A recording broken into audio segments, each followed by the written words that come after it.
Charles. Yes. Sitaki mambo ya handshake.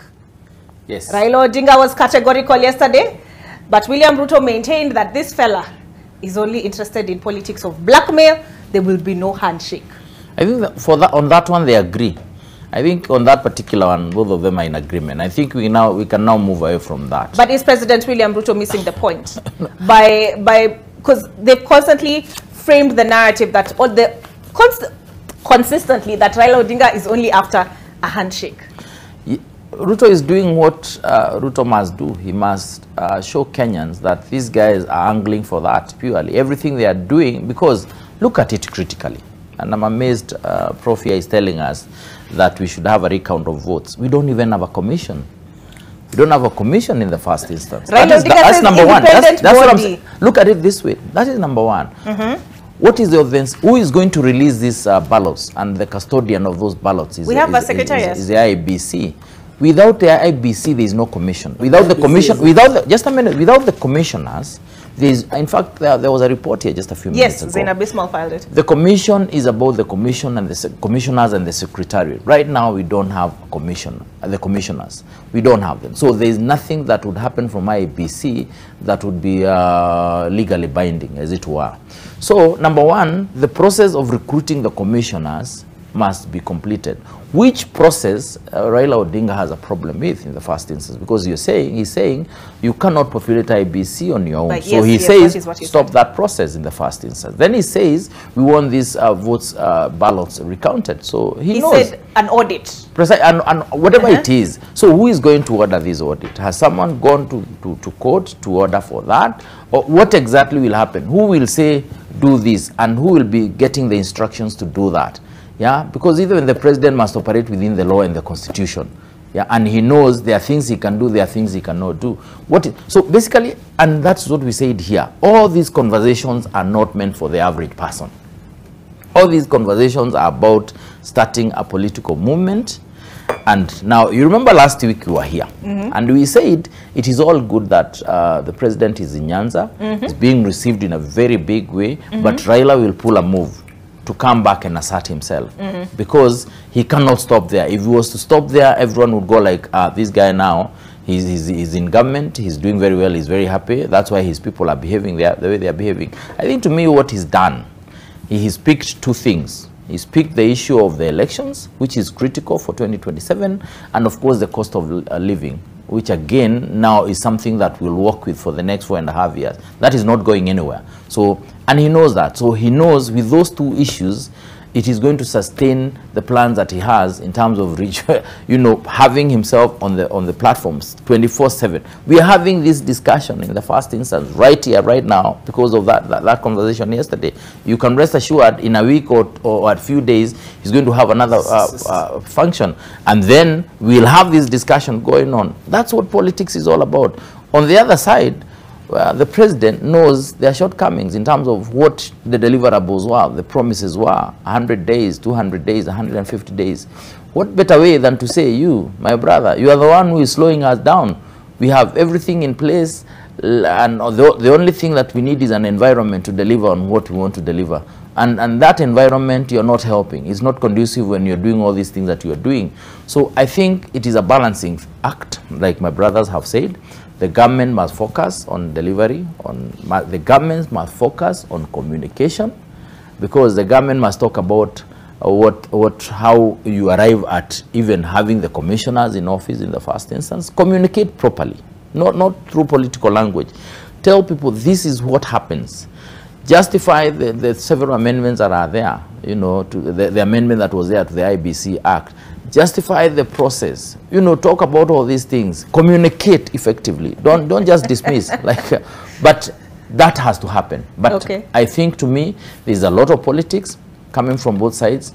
What the government must do is slow down the politics and communicate more effectively on the development agenda. Explain, for example, the 4 billion, talk about the 3-point-something billion that plans to borrow, and explain how that is different from what Uhuru did around the same time. Because borrowing is not bad. Let us not lie to ourselves. all countries in the world borrow. But this administration has made a commitment to cut back on borrowing. But pre-election, pre-election, pre-election. Because even pre-election, pre-election. Your word is your word. Pre-election or post-election. Prof. William Ruto yesterday said this gentleman Raila Odinga is interested in a handshake, and he said why? He said he had a handshake with Moi. He had a handshake with Mwai Kibaki. He had a handshake with President Uhuru Kenyatta.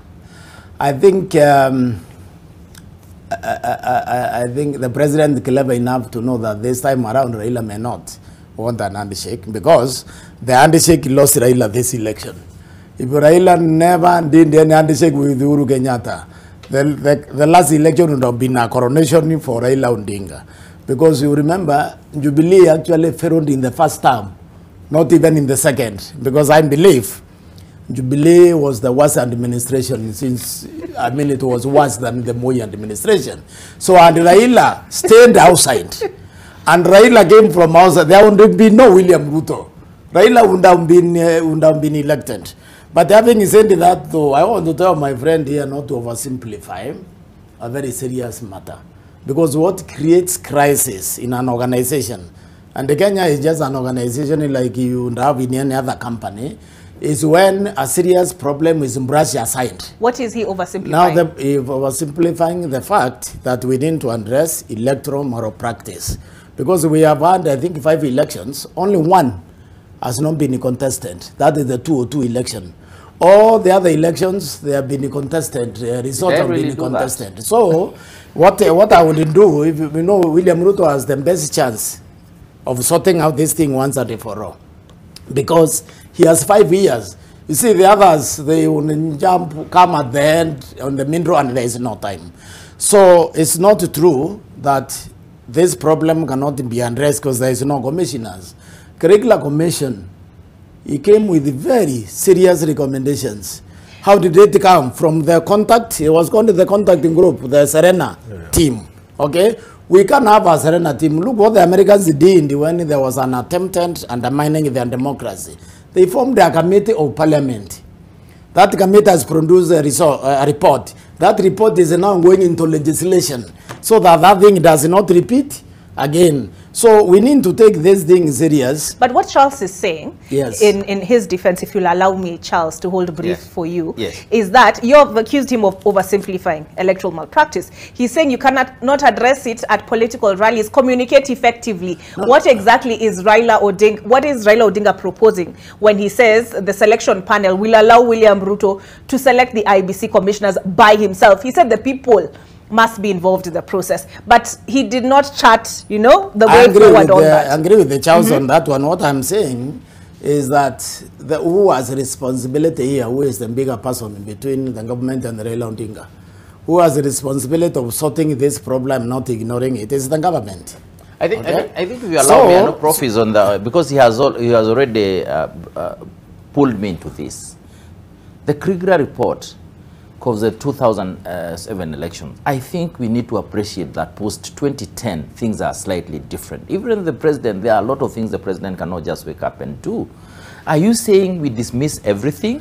We go without IBC and access IBC ballots? Okay. Because the ballots are... I think you should let me finish. Okay, finish, Prof, and then Haman can come in. What me I would like is the politics, you know, is going to go on in the field or whatever it is, but there should be backroom contact between the players.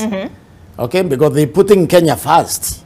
Not their own political survival or anything. They want the stability, the future stability of Kenya. Both of them want that. You cannot dismiss that, you know, these people, they are opponents, they are not enemies, because they are all Kenyans. So what I'm saying is there should be backroom communication between the opposition and the government in an attempt to figure out, surely, how can we have an electoral process that is proof, that the whole country agrees with, that nobody will turn around and say this or that happened. Okay. So that both of them can sort out problem together. That is what I'm saying. Because if we dismiss them, we say that you can have political rallies and this one, we will quarrel like this and then go to the election with the quarrel.